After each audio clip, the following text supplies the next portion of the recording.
Taiwan. I'm Ethan Liu with news from here in Taiwan and around the world. Taiwan has carried out an air defense drill that's ahead of President-elect Xi first overseas trip since taking office.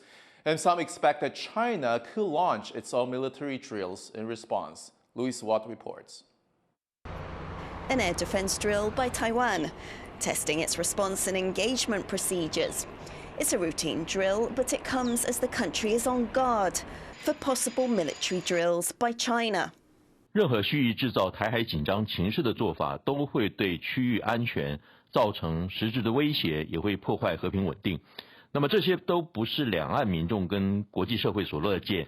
The expectation of a rise in tensions centers on an upcoming trip to the Pacific by Taiwan's president, which will include stopovers in the United States. China is likely to use that trip as a pretext to launch military exercises, according to the Reuters news agency, which cited assessments by Taiwan and regional security officials. China claims sovereignty over Taiwan and has in the past conducted live-fire exercises near Taiwan after Lai's predecessor made stopovers in the United States. Lai's first overseas trip since becoming president in May will take him to visit Palau and Taiwan's other Pacific allies. And he will transit in the US territory of Guam and state of Hawaii.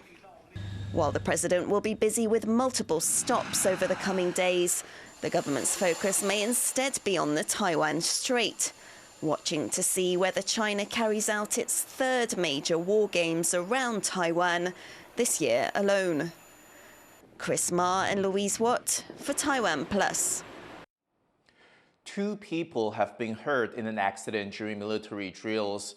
The Air Force says a support vehicle lost control, went over a slope and flipped over, injuring the driver and an officer on board. The accident occurred during air defense exercises as the country braces for possible Chinese drills when President-elect Xi visits Pacific allies over the next few days.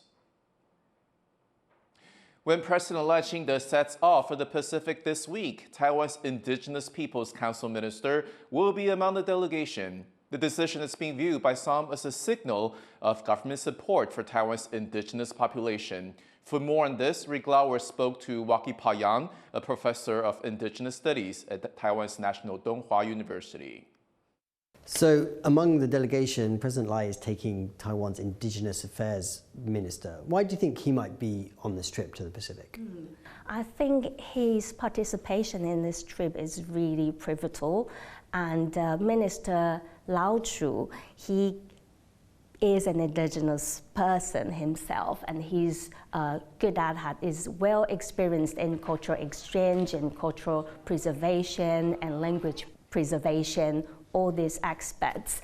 And so by having him there, in a way, he is well experienced. He can share all his experiences with all these nations. In another way, it also shows that Taiwanese government cares about Taiwanese indigenous people. I think them using the cultural aspect and maybe somehow emotional aspect is the strategy they're having this time to try to tell them that we are a country, we treasure indigenous people's voice, we value your multiculturalism, and we value your subjectivity and sovereignty, and somehow this value-based strategy is very different from the economic helps that China could offer. What sort of exchanges are there between Taiwan's indigenous people and the indigenous Pacific Islanders? What cultures do they share, or what sort of exchanges are going on at the moment? Because of the culturally and linguistic tie between us, Taiwanese indigenous people, and the nations, Pacific nations, I think they're hoping to somehow share a sense of identity,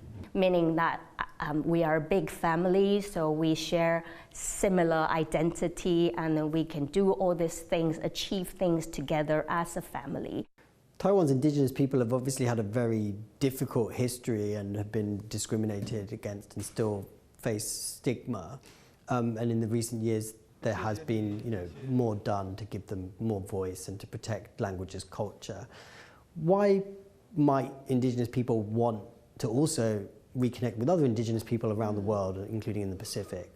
So here I would like to borrow my colleague, Professor Awimona's words. He said that we Taiwanese Indigenous people, we are in double marginality.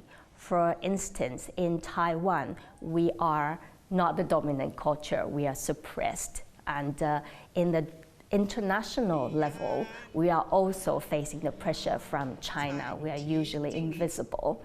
And however, if we are connected to Pacific Islanders or Austronesian people, because we have shared cultural and linguistic ties, and if we connect to them, or we can say we return to the family, that somehow help our identity, gives us more confidence, and also make us feel we belong somewhere and our voice could be heard. That was Professor Waki Payang from Taiwan's National Donghua University. You can watch the full episode of Zoom In, Zoom Out on the TaiwanPlus website. Some DPP lawmakers are sounding the alarm over a group of Chinese athletes and students on a visit to Taiwan. They're worried about possible espionage, pointing to the fact that many on the trip are affiliated with China's Communist Party. But the organizers of the visit are dismissing the fears as baseless. Chris Gorin reports. Media and fans of China's table tennis star Ma Long crowd the champion as he arrives at Taiwan's Taoyuan Airport. He's the most famous member of the group of Chinese students and athletes arriving in Taiwan for a cross-strait exchange. 这是我给他写的一个小卡片，因为他其实现在可能不会太出现在赛场上了，然后他希望我们还是能对他说马龙再来一球。我本身也是大陆来的交换生嘛，然后所以我觉得就是由马龙带着大学生们一起过来，是一种很好的沟通的方式，让大家能够互相更了解彼此。 The exchange was organized by the foundation of former Taiwan President Ma Ying-jeou, who has made strong efforts to improve cross-strait relations. But many on this trip are affiliated with the Chinese Communist Party, raising concerns among some Taiwanese lawmakers. One legislator pointed to other examples of espionage involving sports exchanges. 上一次呢，我们台湾的总统这一个行程相关的泄露，就是因为他们举办相关的扯铃的运动交流，所以对他们来讲呢，所有的交流都是统战的一部分。Those leading the exchange dismissed the concerns. 大陆有将近1亿人的这个中共的党员，那这是很平常嘛？你看我们到大陆去参访，也有民进党的，也有国民党的，也有民众党的，难道大陆也要觉得说你是什么党的就不能来吗？ Taiwan's Mainland Affairs Council, which handles cross-strait relations, says despite the concerns, this exchange is by the book. 符合规定的情况下，我们还是乐见其成两岸的这个交流。目前可能还是没有太多有可能会有这样国家安全的一些疑虑。 Visits like these underscore the sensitivity of cross-strait exchanges in Taiwan, where many see a fine line between cultural diplomacy and national security. Eason Chen and Chris Gorin for TaiwanPlus. Taiwan baseball is on a winning streak. The national men's team clinched their first major tournament title at the weekend. And now at the junior level, Taiwan has beat Japan to enter the finals at the Under-12 Asian Baseball Championship after demolishing China. With the sport in the spotlight, Taiwan's baseball enthusiasts are looking at how the country can sustain its recent successes. Eric Gao has more. Ball, meet bat. That's an introduction Taiwan's under-12 baseball team brokered several times during this game at the U12 Asian Baseball Championship in Japan. Taiwan punched its ticket into the semifinals with a resounding victory over China, 16-0, triggering the tournament's mercy rule and ending the game in just the 4th inning. It then beat Japan 1-0 and is now in the finals. Accompanying this red-hot lineup are coaching staff that offer encouragement and guidance.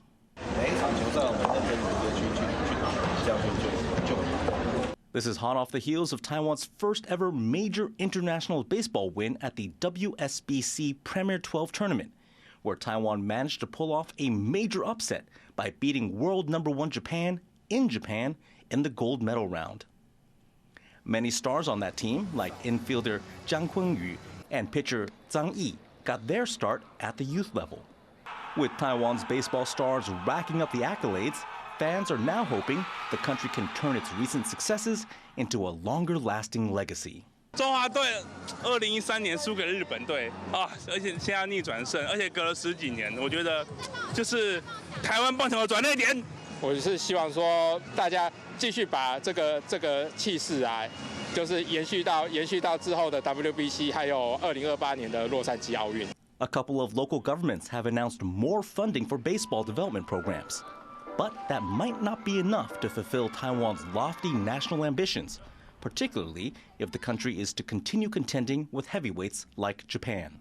日本，你看他们为什么会那么好？你看他高中就有将近2000多队了，那台湾才是有多少队？我们把这个面能够做大一点，国小开始就慢慢的给他们基础的养成，慢慢的一步步的这样上来，可能会比较好一点。In the wake of the Premier 12 win, Taiwan's Professional Baseball Players Association released a statement calling for better infrastructure for the sport. It says Taiwan needs to address deficiencies in its education and sports programs to keep the momentum going. With Taiwan's sluggers on a hot streak, this may very well be a turning point for baseball in the country. Will Taiwan rest on its laurels, or will it go all in and try to establish a dynasty of homegrown, home run success? Patrick Chen, Leslie Liao, and Eric Gao for TaiwanPlus.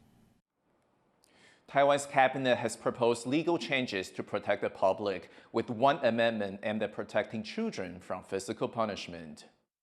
父母监护人在管教这个孩子的时候呢，国家应该要避免让这个孩子受到任何一切形式的这个暴力对待哦。The amendment will abolish the right of parents to use corporal punishment on their children. Instead, officials hope parents will use more positive methods. A 2022 survey showed almost 2/3 of children had experienced physical punishment.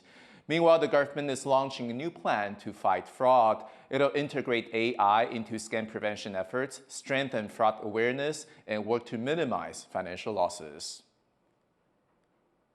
For some 5 years now, tourists from both China and Taiwan have faced travel restrictions, with the two sides imposing their own rules on who can and can't visit. And while both sides want the restrictions to end, neither is willing to make the first move. John Ventris explains. There are signs of a thaw in the years-long tussle between China and Taiwan over tourism. China banned its citizens from leisure travel to Taiwan in 2 stages from 2019 to 2020, and that ban still stands. Taiwan hit back this year, banning its citizens from group tourism to China. But both sides show signs of wanting to break the ice. In late September, China announced a limited first step, letting residents of its coastal Fujian province visit a handful of nearby Taiwan-governed islands, Mazu and Jinmen. But there's still deadlock over the next step, and who should be the one to make it. China says it's up to Taiwan's ruling Democratic Progressive Party, or DPP.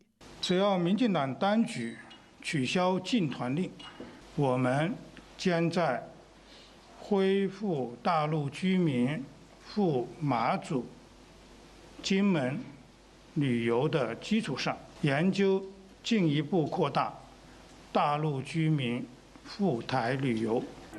But officials in Taiwan say the overall balance of tourism is still in China's favor, and say it's up to China to end the impasse. 现在还是去得多，来得少。那相对起来，其实台湾对于观光旅游方面的限制，其实相对是相当少的。中国大陆那边对于观光方面用政治上面的干扰跟限制相当的多。那我们也希望他们可以赶快解禁，可以让他们观光客来台湾。台湾其实都相当的欢迎。It's difficult to say whether this is a false start or a genuine sign of a breakthrough in the works.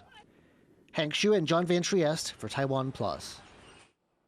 Thank you for watching What's Up Taiwan. You can visit the TaiwanPlus website and follow our social media for more stories from Taiwan and around the world. Finally, check out this giant Lego Christmas tree at Legoland in the UK. I'm Ethan Liu. Take care, and I'll see you next time.